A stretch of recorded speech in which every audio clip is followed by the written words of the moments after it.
Welcome back, scientists.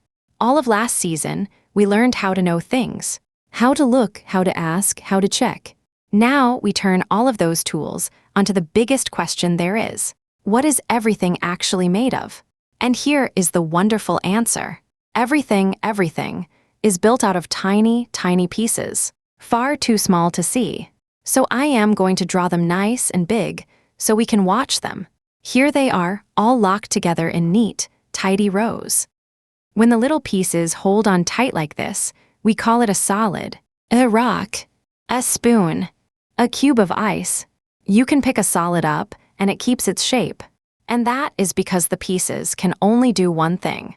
They can wiggle just a little on the spot. They are holding hands and they will not let go. Now watch what happens if we warm the pieces up. They get restless. They start to jiggle harder until they cannot hold on so tightly anymore, and they loosen their grip. They are still touching, still all in a bunch, but now they can slide and tumble over each other, like a bag full of marbles. And this we call a liquid. A liquid can pour, and it takes the shape of whatever cup you put it in.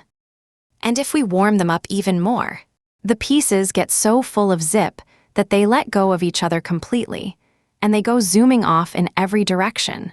They spread out, far apart, bouncing off the walls. This is a gas. A gas does not keep its shape, and it does not sit in the bottom of a cup. It races out to fill the whole room. Same little pieces, just set free.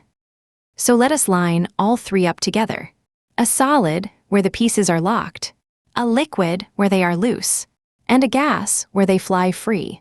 And here is the part I love the most. Look very carefully and count the pieces. It is the very same number, every single time. Nothing was added. Nothing was taken away. The only thing that changed was how they were arranged. Now let me show you something that surprises almost everybody. Here is a cube of ice. Hard cold, and it keeps its shape. So it is a solid. Zoom right in, and there are our little pieces locked together tight. Leave that ice cube on the table, and it warms up and melts into a puddle of water.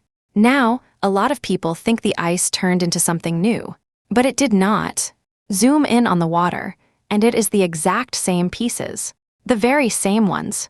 They have only loosened their grip and started to slide. And if we keep warming that water up on a stove, it turns into steam and floats away into the air. Zoom in one more time. Yes, still the same pieces, just flying free now. So ice and water and steam are not three different things at all. They are all the same water, wearing three different costumes. And the best bit is, you can always go back. Cool the steam down, and it turns back into water.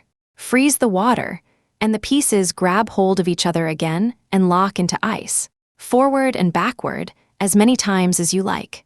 Because it was always only the same pieces, holding on tightly or letting go. So look at what you know now. Everything is made of tiny pieces. When they lock together, it is a solid. When they loosen and slide, it is a liquid. And when they fly free, it is a gas. Same stuff, three ways to be. Now, I have been keeping something quiet this whole time. I keep saying the pieces jiggle and slide and fly. But what does that really mean? These pieces are never, ever still. Not in the ice, not in the rock, not even in the floor beneath your feet. There is a tiny, invisible crowd in everything, and it is always, always moving. That is where we are going next time. I will see you there.